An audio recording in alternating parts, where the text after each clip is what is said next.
प्रिय छात्र एवं छात्राओं, आरडी हिंदी लेक्चर में मैं राम धीरज आप सबका हार्दिक स्वागत करता हूं। इसके पूर्व के वीडियो में आप लोगों ने छायावाद के विषय में पढ़ा है। छायावाद से संबंधित महत्वपूर्ण प्रश्न जो बोर्ड परीक्षा के लिए काफ़ी महत्वपूर्ण होते हैं, आज मैं आपके सामने प्रस्तुत कर रहा हूं। तो चलिए शुरू करते हैं।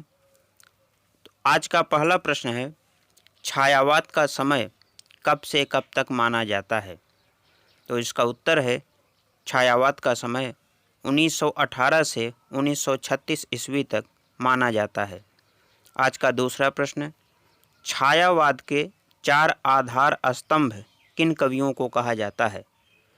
तो इसका उत्तर है, छायावाद के 4 आधार स्तंभ हैं सूर्यकांत त्रिपाठी निराला, सुमित्रा नंदन पंत, जयशंकर प्रसाद और महादेवी वर्मा।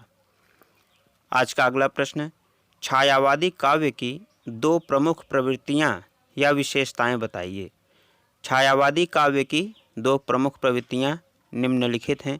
पहला है वैयक्तिक अनुभूति की प्रबलता और दूसरा है रहस्यात्मकता।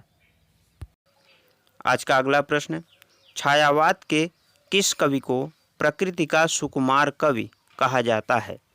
तो प्रकृति का सुकुमार कवि सुमित्रा नंदन पंत को कहा जाता है। अगला प्रश्न, छायावाद युग के 2 कवियों और उनकी 2 रचनाओं के नाम लिखिए। तो छायावाद युग के 2 प्रमुख कवि और उनकी रचनाएं निम्नलिखित हैं। पहले कवि हैं जयशंकर प्रसाद, जिनकी रचनाएं हैं कामायनी और आंसू।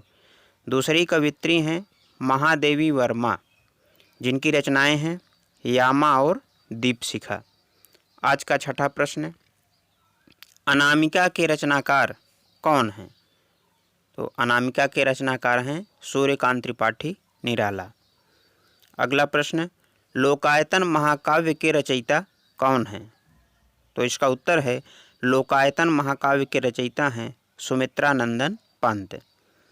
आज का अगला प्रश्न, पल्लव किसकी रचना है? पल्लव सुमित्रा नंदन पंत की रचना है। अगला प्रश्न, कामायनी महाकाव्य के रचयिता कौन हैं? तो इसका उत्तर है, कामायनी महाकाव्य के रचयिता जयशंकर प्रसाद हैं। आज का अगला प्रश्न, आधुनिक युग की मीरा किसे कहा जाता है? तो इसका उत्तर है, आधुनिक युग की मीरा महादेवी वर्मा को कहा जाता है। अगला प्रश्न, डॉक्टर राम कुमार वर्मा की एक रचना का नाम बताइए। तो डॉक्टर राम कुमार वर्मा की एक रचना है आकाशगंगा। यामा और दीपशिखा किसकी रचनाएं हैं? तो हम जानते हैं कि यामा और दीपशिखा महादेवी वर्मा की रचनाएं हैं। अगला प्रश्न, झरना एवं आंसू किसकी कृतियां हैं? तो झरना एवं आंसू जयशंकर प्रसाद की प्रमुख कृतियां हैं। अगला प्रश्न, कुकुरमुत्ता कविता के रचनाकार कौन हैं? तो कुकुरमुत्ता कविता की रचना सूर्यकांत त्रिपाठी निराला ने की है।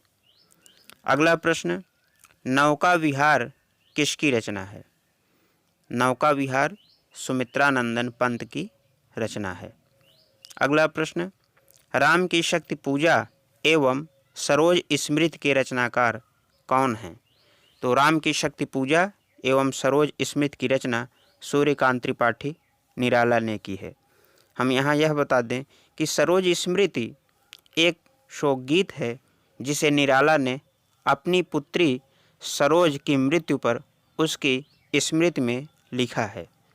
तो इसी के साथ छायावाद युग के महत्वपूर्ण प्रश्न समाप्त होते हैं। ये प्रश्न हाई स्कूल एवं इंटरमीडिएट दोनों के लिए ही अत्यंत महत्वपूर्ण है। आप लोग इन प्रश्नों को अपनी नोटबुक में लिख करके इन्हें याद कर लें। धन्यवाद।